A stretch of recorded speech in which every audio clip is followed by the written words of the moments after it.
Good morning. This is Jim Colburn of Commodity Research Group. I'm with Andy Lebow, also of Commodity Research Group, and we're here to talk about energy markets. To learn more about us, you can check out our website, commodityresearchgroup.com, where we post our podcasts and blog. We would like to thank our friends at EKT Interactive Oil and Gas Training for hosting this podcast. Check out their newsletters, podcasts, and learning modules at ektinteractive.com. This podcast should be construed as market commentary, merely observing economic, political, and market conditions, and is not intended to refer to or endorse any particular trading system, strategy, or recommendation. We are not responsible for trading decisions taken by anyone. Information is not guaranteed to be accurate. This is not an offer to buy or sell any derivative. Today is October 7th. Good morning, Andy. Good morning, Jim. How's it going? It is going well. How's it going with you? It's going good. Oil markets, we like to say there's a lot going on, but from our last podcast, there's not maybe a little more movement, but we're still seem to be around this $41 magnet or area. Yeah, we tried to break down, and the market came right back into the equilibrium zone. Let's start with that. If you've been following the press, the major story seems to be how global demand is flagging, and we see in the EIA's monthly oil report, which was released on Tuesday, they reduced their demand estimates for next year. What's going on? Yeah, I don't think it was a big surprise that they reduced their demand estimates. We've been saying pretty much every month, I think, for the last 3 or 4 months that these numbers are way too high, and I think they're going to be reducing them further. Some of the problems I think with these estimates is that they have their models, but sometimes don't really refer to the facts on the ground. As we call them, and you can see that demand is simply not picking up anywhere near where the EIA, IEA, or OPEC have been forecasting, and that hasn't been that difficult to predict, Jim. To be quite honest, I mean, you could just see that we've talked about all the fuels that make up total world demand, gasoline, diesel, in particular jet fuel, as well as the NGLs. And, they've certainly picked up a lot from the lows, but, whether or not we're going to see the types of growth that that these big three are forecasting, I just don't see that, at least in this quarter and probably into the next quarter. Yeah, I think it was like 2 or 3, maybe 3 months ago, you were talking about how they were overestimating demand, and they've reduced demand pretty much every month since, and yet our market is kind of, it tried to collapse, but it bounced back. It's again, WTI is up around $41 as we speak, and why with all this kind of bearish stuff going on, why were we holding up here so well? Well, first of all, yeah, we're holding up. It isn't as though this is a spectacular price at $40, but and I'm sure that when OPEC Plus finally came to a deal earlier in the year to try to balance the market, this was not their goal. They didn't want to balance. They didn't want to balance the market here. Right. They would be. I think they would much have preferred $5 to $10 higher than here.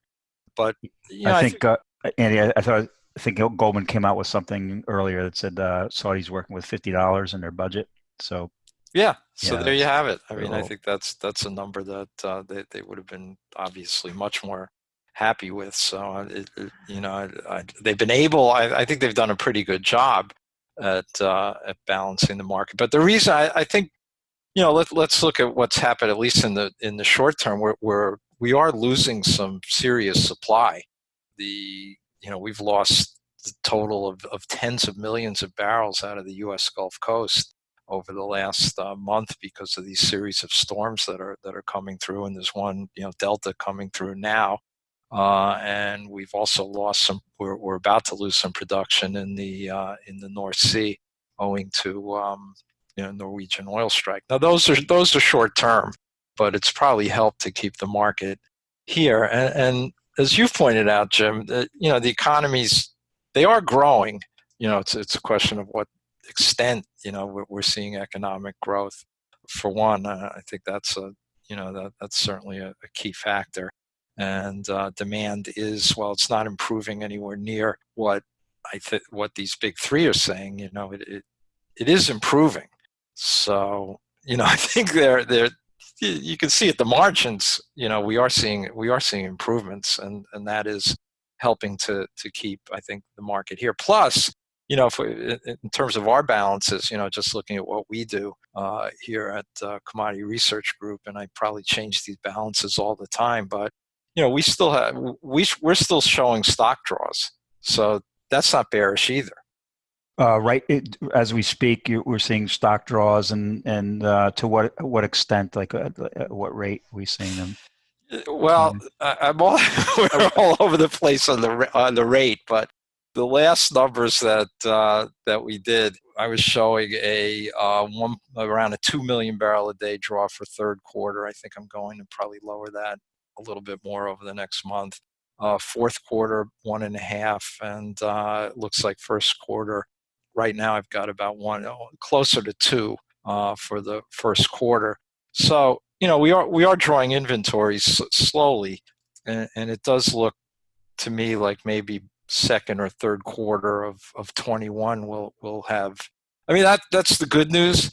The bad news is that inventories built so much in the first half, Jim, right, that we have a long way to go, and that we're probably going to alleviate just that build sometime in the second or third quarter of 21, I think.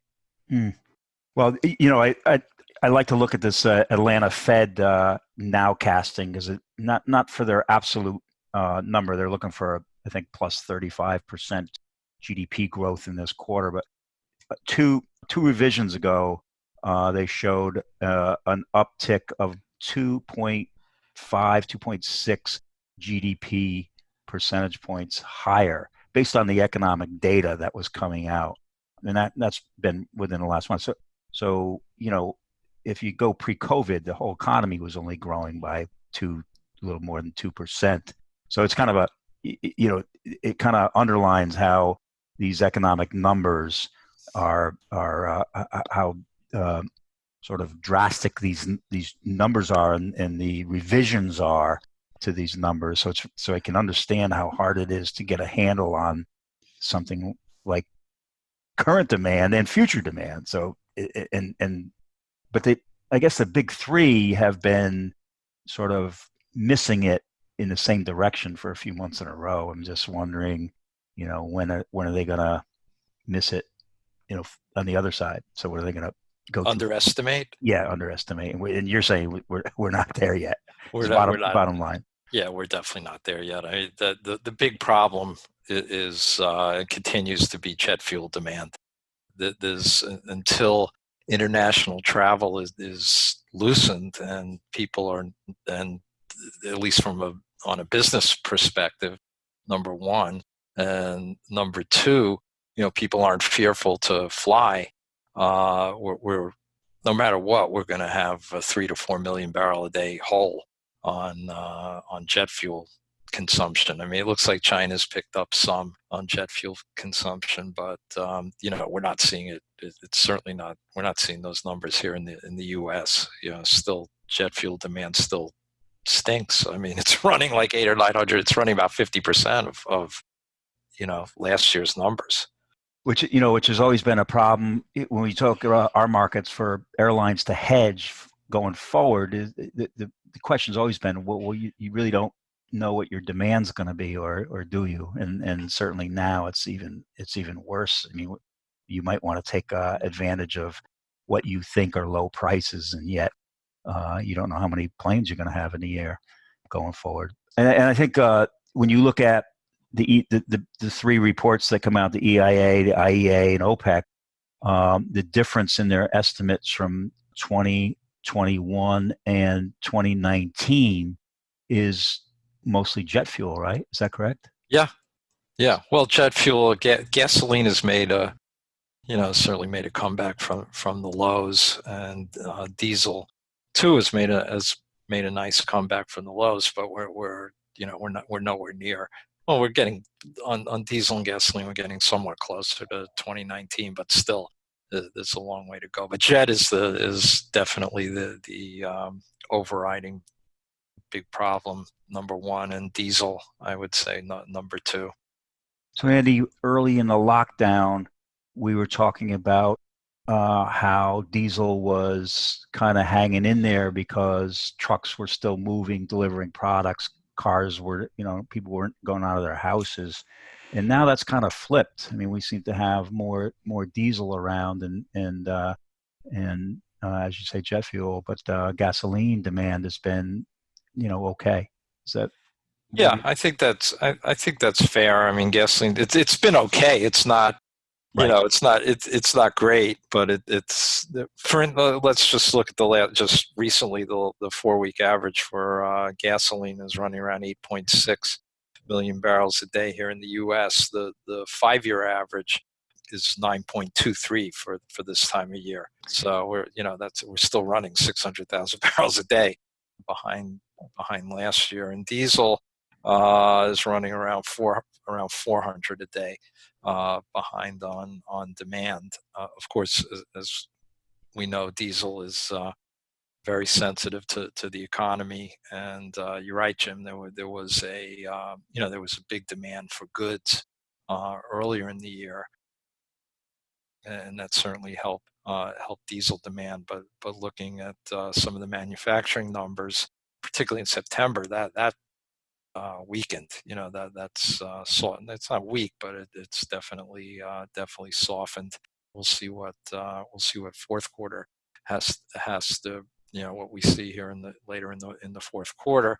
And of course, the stimulus will be important, because if we can increase demand for goods, that'll certainly help diesel demand. And if we can increase demand for labor, that will help gasoline demand, no doubt. So I think the market has, rightfully so, been watching the machinations in Washington over the stimulus package, because it has an impact. It definitely has an impact on demand here. So, Andy, what have you seen refiners do to adjust to this crazy scenario?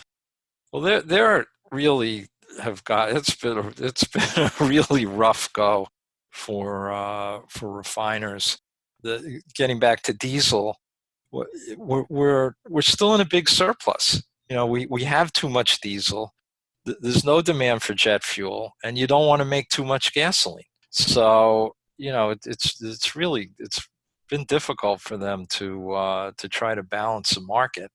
They've cut runs significantly, and they also, it took we've had these hurricanes going through the Gulf Coast that's taken out refinery capacity, which probably helped to balance the market somewhat. But the trick there is, the trick is to figure out what your yields are going to be.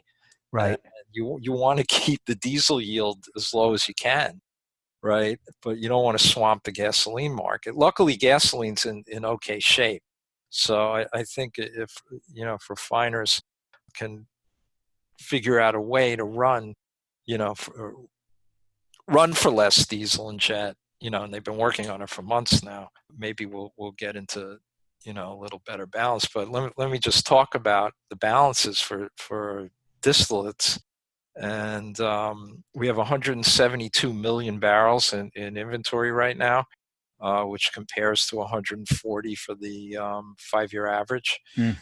But as we often talk, Jim, that it's not so much like the total number, but what's really important is days use, Right. and which is days supply. Yeah, stocks And compared to demand. right. And we're always looking at, okay, where are we on days supply? And distillates are 48 days supply right now, which compares to the 5-year average of 35 days supply. Hmm. So we're 13 days. What is that? 33. What do in my head? We're 13 days over. What's not great, and this is the thing that's really disappointing, is that in early August, a couple of months ago, we were also 13 days over the Oh boy. 5-year average. So we're not really making any big progress on getting rid of this diesel surplus. Cracks they've rallied a little here in the last week or so, but they are running significantly below last year and 5-year average levels for diesel. So there's no incentive really to run, for refiners to run for diesel, as I tried to mention. So it's kind of a weird season for a lot of reasons, but we've had these hurricanes hit the Gulf, take out some refiners, and we're going into turnaround season where they do the scheduled maintenance. So you think these refineries don't come out of maintenance, or they stay in longer? I mean, Yeah, what's I think they are gonna. I think they are gonna stay. Some have not come back from Hurricane Laura. They're just now coming back because they haven't had power. So they may want to stay in longer maintenances. And let's talk about what refinery runs are. It's demand for crude, right? right? Yes, Ultimately, they're crude runs. yes, So we're running on refinery runs using the same. Right now, we're at the 4-week average is 13.6 million barrels a day. The 5-year average is 16.2. So what is that? 2.6 million barrels a day under where we usually are for September. yes. That's a big hit. So the, do you think that I saw that NOAA is expecting a cold winter? I mean, this year, I think it's like degree days, maybe plus 5% from the 5-year average. Is something like that enough to reduce distillate with the heating oil demand enough to take it down, or is that not? Well, Do we not use heating oil anymore? it could be like 300 a day here in the U.S. If we get a Right. really cold winter, it's not is it a game changer? Not anymore.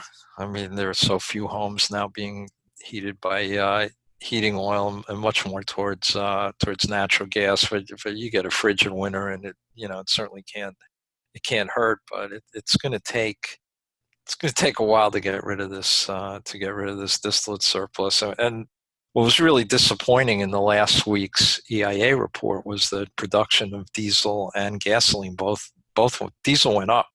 Mm. Distillate went up. So that was a little unnerving. But it's just a 1-week report.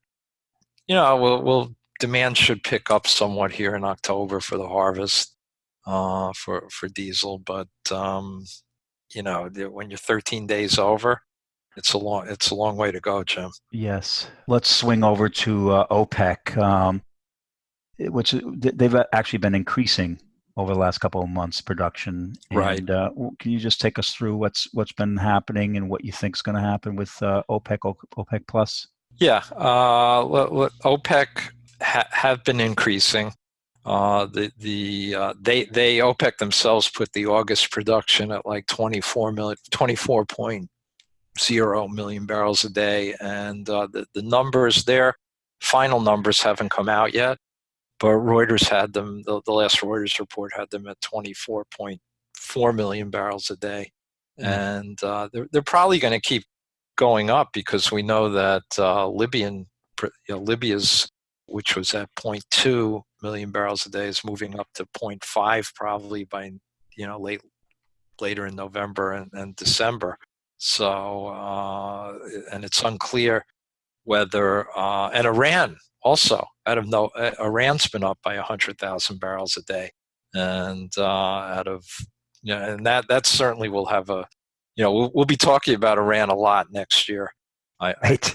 I do Yeah. believe, If you know, the Yeah, if the polls are right and we have a new administration, there's a lot on the table, right? right, right, and we'll Vis-a-vis. see vis-a-vis the JCPOA, Mhm. and we'll see which direction the Biden administration wants to go towards Iran.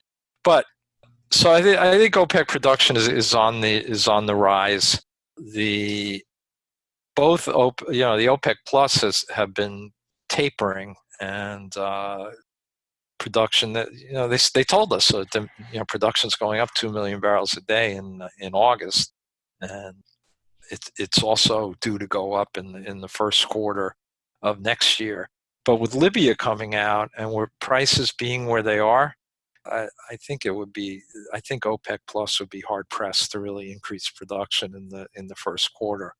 I think they will just keep production flat here, and nobody cutting back for Libya, but not increasing production, and hope that they can hope price demand improves enough to get prices up to maybe closer to $50. I don't see that right now, but yeah, and then maybe for second or third quarter talk about increasing production. But it's very clear, Jim, Yes. that the market does not need more OPEC barrels, OPEC plus barrels in the first quarter of next year. Will not need. And Russia is producing within the agreement, or are No, they little over. chomping it a They're little over. over? Yeah, they're over. Uh-huh. But they're not. It's not egregious, and yeah, they're. I think they will be chomping at the bit, but I'm not sure they'll be chomping at the bit at $42 Brent. If the market was a lot higher, yeah. But and knowing that Libya is about to increase production, they don't have a quote. They don't have a quota, so I don't think Russia's going to be pushing very hard for an increase for the first quarter. So that kind of gets us into one of the things that we saw early on is that a lot of these, especially in the U.S., but also OPEC, they cut back production. Obviously, demand went away. I mean, you can't produce oil if your customers don't can't take anymore. And Right, and now it seems like maybe they're increasing based on customer needs. I mean, maybe they're they're like you said, we're still drawing despite their increase in production. We're still seeing draws, and you expect to see draws going forward. It would be nice if no more barrels get leaked onto the market, but that's probably going to be difficult. My opinion. But in the U.S., we've seen production decline based on prices, COVID, that kind of thing. But also, we took a couple, what would be two whacks right now, maybe three for storms, right, right? And I think the EIA has production going up for a little while and then down again. right. And then Yeah, what do you think about that? it's really hard to get a handle on exactly where production is because at least what the EIA is saying, because they have like production in September up where it couldn't have been because of these storms. They have 11.2, and then October, November, and December they're right around 11.2. Yeah. And yeah, next year it goes down to maybe it's pretty steady around 11 million barrels a day, which looks to me like a massive punt on the part of the part of the EIA. Uh, But their nerves have to be a little frayed this year trying to keep on top of these numbers. Holy cow. oh man, yeah, it's very difficult. I mean, it's difficult. I think they do a really good job, but Yeah. it's really hard getting these numbers right. Yeah. Okay, so what else we want to talk about? So you talked about stimulus checks. I happen to think this president might be long gamma. I think his tweets are moving markets, and yeah, remember they used to say Saddam Hussein was trading the oil markets because his commentary was moving prices all around. But Yeah, the option world, we actually picked up in volume in the last month, from a dismally low number. So these WTI options are easier to follow, and Brent kind of, they don't trade as much, but they kind of trend with WTI options in terms of direction. So August we saw about 62,000 options a day, which is a really low number, and then September bumped up to 104,000 a day. And the big month of the year was when the OPEC meeting collapsed back in March. We saw like 235,000 a day. So that kind of gives you a perspective of where we are. But on Friday, it was kind of interesting because we saw a lot more puts than calls trade. It was almost 200,000 total. But open interest on the calls increased by double the puts. So it looked like a little bottom picking, and it was a down day, and vols were over 50%, and we've bounced off of that, and then I guess it was 2 days ago, we saw like on Tuesday we saw like another big option day, 200,000, not crazy, but relatively speaking, it was good volume. And we saw a big decline in open interest on the calls and puts. And we saw, for the first time in a while, we saw three strikes trade over 10,000 lots. We had a Novi 35 put trading almost 20,000 times, Novi 37 puts almost 17,000 times. So it was like a liquidation type thing going on there. So there's activity. I'm not sure. I did have lunch with a guy that used to work on the floor, active trade. He's still trading, and he said he lost money earlier in the year, and he lost money in 2018 because he's done something. He changed the way he traded, and he started selling vol. So and he got whacked, and so now he's back to being trading from the long side and seems to be doing a little better. So anyway, that's just one trader. So we'll keep an eye on this stuff. CSOs, the spread options have been relatively quiet. Biggest open interest is in the Novi and Dees minus 50 puts over 10,000, but that's from a while ago, I think. And we're not seeing the big purchases of these CSO puts that we saw earlier in the year when everybody was expecting storage facilities to be overwhelmed, which of course led us to that negative pricing day. So increase in volume. Vol did trade over 50% on Friday. It's back down by about 10 vol points. Novi vol is a little bit under Dees. Maybe there's an election event there. I'm not sure. That's I don't know if that's true or not. If people are actually buying, refraining from buying Novi and buying these, because we can get volatility in going into the election as much as coming out of it. So, yeah, I'll leave it there, but we'll keep an eye on this stuff and report next month. Well, the So, good news is that at least you're seeing, it may not be every day, but at least there are a couple of days here where there's been good volume. yeah, I mean, what I always say about volume, you have to be careful interpreting what's going on. We talked about this, Andy, in one of our weekly commodity meetings that we have, and you hear people say. I heard somebody in the financial press news TV saying, somebody's buying puts and put spreads on the stock, and that's a bearish sign. And really, it could be not so bearish because maybe they own the shares, and instead of selling the shares, which would be really bearish, they're buying puts and put spreads as protection because they think, well, maybe it's just short term, and then we're going higher. So it's hard to interpret that, but following the option flow does give you a sense of what people are thinking about, out in the future and away from today's price. So it's kind of interesting to kind of, you see what the fundamental news is, and then you see action, or you don't see it in the options market. So earlier this year, we saw those minus $4 puts trade in size, and that kind of said, wait a second, at least one person thinks that there's a chance we this market collapse, and it did. He was Yeah, that guy. I'd like to meet him someday. I think that's the Option Trade of the Year award, definitely. right? But that's ill fated, right? The Option Trade of the Year award. You really, Yes, it's like the cover of Sports Illustrated. it is. I gave the award out, I think, 4 years in a row, and the next year, the person who won it got totally hammered, so I stopped giving it out. Right. Yeah, Yeah, you didn't yeah. want to win the Option Trade of the Year award. No, it was a curse. It It was a was a curse. curse.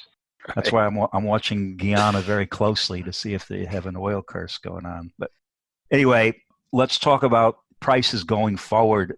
Do you see this market staying where it is in this WTI in the $40 area? And we didn't talk about Brent TIs, but they've narrowed, and maybe Brent 42 and 44. What's your without giving us what's your, Well, basically what do you work? I don't, I'd love to say, the market's really, I think the market's going to just, boomerang out of these, the ranges that we've been in. But, if you're looking at the underlying fundamentals here, I think we've spoken about, demand still lagging, and it's still going to take a while for it to recover.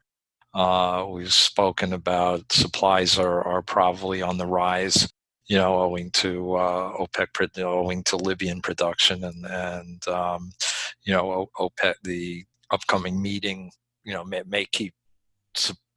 I don't think there'll be an increase, but if there is, that's certainly not bullish. So, and refinery margins are still pretty weak. So it's hard right now to see the market really breaking out of these ranges, Jim. I wish that certainly everybody, I'm sure, would wish that it would, but it just doesn't seem to be in the cards right now. So yeah, I think I'd Yeah, still play the still be in this range. it's possible. That's why when vol popped up over 50%, it got and the market sort of recovered. It just got slammed down. I mean, maybe people who like to sell vol are saying this might be a good number, to sell. As you know, my feeling is when I ever get the feeling that I want to sell vol, I lie down and let the feeling Yeah, till the right. feeling goes away. So, Right? Yeah. so right, which Yeah. brings me to my next question, which I already know the answer to. So, if we think the market's going to be in these ranges, what Well, about selling the ranges well, yeah, through exactly. options, right? That's a trade. You probably, for someone who's afraid like me, I would be looking at selling call spreads and put spreads. So if something really bad happens to your position, at least you've got some coverage on the Right. wings. You always like buying those wings to protect the position. So yeah. But in terms of I mean, outright call and puts Uh, on you the know, protection, you're I'm a skeptic. I don't. I just not the way I like. I like to sleep at night, and that's just me. But I think overall, I think I have the anecdotal evidence to show that it's these. I learned a lot about risk from talking to people on the floor when I worked at the Merck. It was incredible how these folks, they weren't the big investment banks or the big banks. They weren't the big, they didn't get MBAs from the top schools, and they knew more about risk than anybody in the marketplace. Not all of them, but you get those guys, and because they're trading their own money, they can't afford to blow up, and so yeah, I think. The idea is you're picking up dimes in front of a steamroller. That's just not appealing to me because I fall down a lot. right. So yeah, so it's just if you do it, you don't want it to become like the cornerstone of your portfolio. You take a little bit, but again, I would rather not. The risk reward to me is always not not worth it. What else? So products, you think, I mean, diesel, gasoline, which one should outperform going forward into the winter season? But again, lots of You're gold. asking me for a heat to gas Yeah, recommendation, Jim? yeah, yeah. I'm not giving it. I tried, I tried to backdoor that one. No, Yeah, there's no way. I'm yeah, just not. yeah. That Could go higher, could go lower, could stay there's the no. same. Well, I mean, we all know that the nickname of a heating oil gasoline spread has long been The original. the original Widowmaker. So Yeah, I'd be very loath to recommend anything like that. and that's spoken from someone who's been following the heating oil contract since it began. And Pretty much. I'm not even gonna mention when it began, but Yeah. that's Thank you, yeah, Jim. yeah. Yeah, speaking of time decay, right? Yeah. Right. Yeah. Anything else, Andy? I'm just looking at my No, notes. I I think think we pretty I think much, we've covered everything. yeah. Well, not everything. I mean, there's a lot more to cover, but I do want to mention, Jim, that you know every one of these energy markets monthly, we end up talking about crude, and we're hoping either in November or December to do a special on natural gas. And we have a very special guest coming on with us who knows much more than either one of us do about the natural gas market. So I think and we'll talk petroleum too, but I think that's going to be a really interesting. Oh Um, yeah. I mean, if I just read, if you look at the EIA report released on Tuesday, that they make a very bullish case for natural gas. yeah, You so I'm know, so anxious. yeah, Right. I'm be anxious to hear what we'll focus on that a little bit more. That would be Yeah, great. so and we'll also be, the election hopefully will be done and dusted, we hope. So we can also talk a little bit about what we see going forward with the next administration in energy, period, in both natural gas and in crude. Right. And I would say CRG, commodityresearchgroup.com. I post articles of interest. If you're kind of a market junkie like us, I think you'll find them interesting. And Andy, we post our podcast up there as well. And then on LinkedIn, I also take sort of I try to take one a week, but I don't always get to it. But like a greatest hits of the articles that I pull out, and it's usually commodity related, usually definitely market related, and I get some pretty good interest. People will send me stuff about it and get a little good dialogue going on. So two ways to keep in touch with us. And Andy, anything else on Commodity Research Group? You can reach me at Lebow, Alebow at commodityresearchgroup.com, and these podcasts are available anywhere you get your podcasts under Commodity Research Group. All right, Andy, we'll pick it up next month. Okay, Jim.